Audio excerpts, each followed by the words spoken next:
ilang araw na lang, 2 weeks mahigit.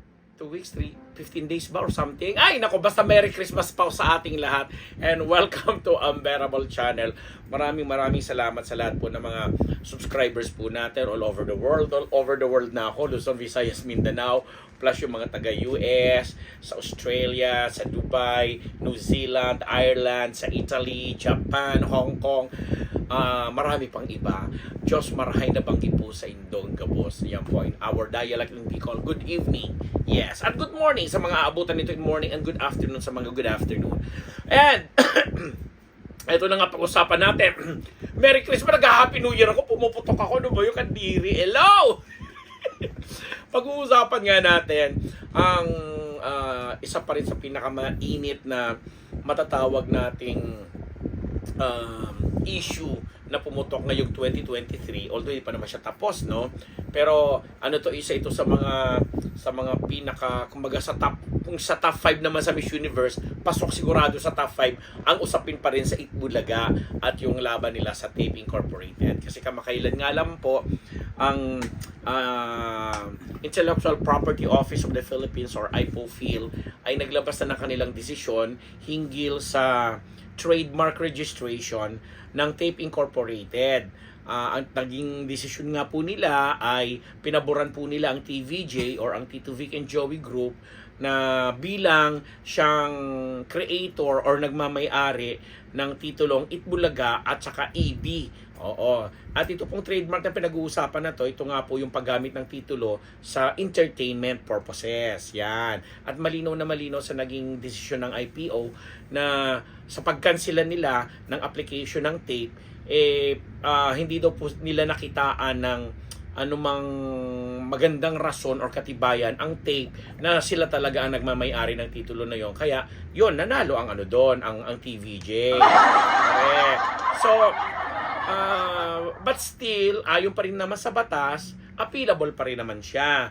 Aapela ngayon ang tape at parang sa hanggang binavlog po namin ito ay patuloy pa rin ginagamit ng Tape Incorporated ang title na Itbulaga sa kanilang block time spot dyan sa sa GMA7, habang yung Itbulaga naman ng TVJ or ang EAT ay yun ang ginagamit pa rin nila, pero pinatutugtog na nila or ginagamit na nila yung theme song na Itbulaga. So sa madaling salita, hindi pa ito natatapos dahil lang meron ng desisyon na ginawa ang IPO, pero batay nga po sa press conference na dinaluhan po ng inyong lingkod, si Unbearable, napag-alaman nga po natin doon na humihingi ng respeto sa pagkansila sa Tape Incorporated, sa pagkansila ng application ng Tape Incorporated para sa paggamit ng Itbulaga title ang TVJ, pero mukhang hindi ganon ang ginagawa ngayon ng kabilang kampo. In fact,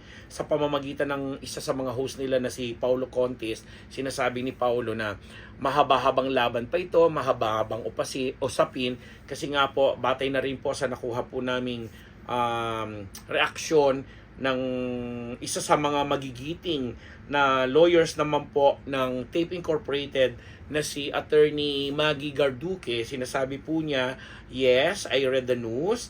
Tape's handling lawyer for IPO cases na si Attorney Siao, SIAO. Yun po yung si Attorney Siao daw po ang humahawak ng kasi sa iba't ibang kaso po na isinampa ng bawat kampo ay may kanya-kanyang lawyer po silang humahawak. At dito nga po sa panig ng tape, ang humahawak po dito ay isang nangangalang Attorney Xiao, at sinasabi ni Attorney Garduque doon sa kanyang statement na nakuha po namin, Attorney Xiao has not received a copy of said decision yet. Pero I'm sure, dahil ilang araw na po itong pinag-uusapan, nakakuhan po sila ng kopya. Ngayon, under the rules, Tape can appeal this decision to the director of the BLA of IPO. So may appeal na pa palang gagawin sa director, and if still unsatisfied with the decision of the director, they can still appeal it to the Director General of the IPO.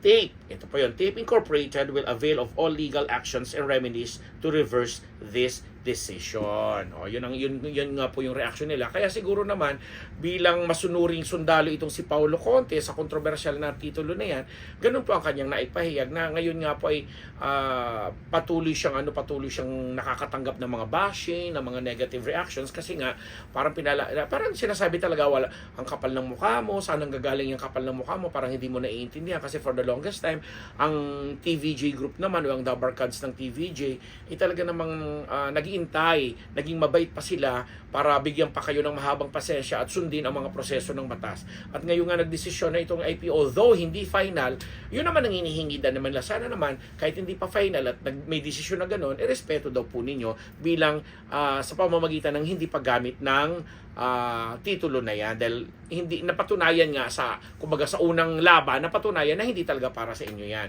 At yan nga po ay naipanalo ng kanilang abogado na si Attorney Buko, di ba?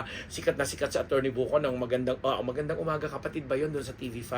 Ang totoong pangalan po ni Attorney Buko is Attorney Enrique de la Cruz at kasama rin po nga siya ng TVJ nung humarap po siya sa media para ipaliwanag yung mga pangyayaring ito. Although may mga iba pa nga pong kaso, merong sa Marikina, merong sa Quezon City na isinampa laban o kontra sa isa't isa.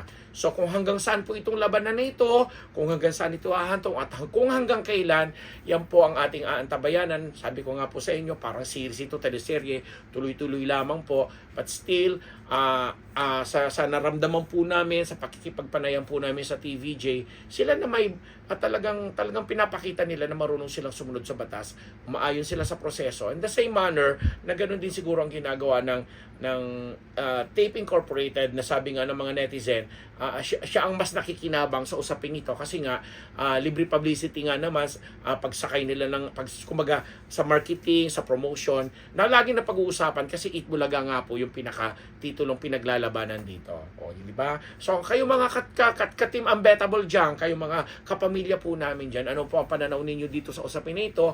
At since nagbigay na nga po ang IPO ng kanilang desisyon, agree ba kayo sa naging desisyon na to? At sa mga aapilang gagawin na sabi nga ng attorney ng Tape, gagawin po nila, avail nila lahat ng mga legal na proseso para po maiapila nila at maipaglaban pa rin pa yung sa tingin nila ay karapatan din naman nila. And on that note, pansamantala kami nagpapaalam dito sa aming munting channel, Unbearable Channel. Maraming salamat sa lahat ng mga subscribers po namin. Merry Christmas po sa inyong lahat. Hangad po namin ang masagana at peaceful po natin pagdiriwang ng Kapaskuhan. O di ba? Ako ang inyong lingkod, Papa Unbearable Ambet Nabus. Nagpapasalamat sa inyo.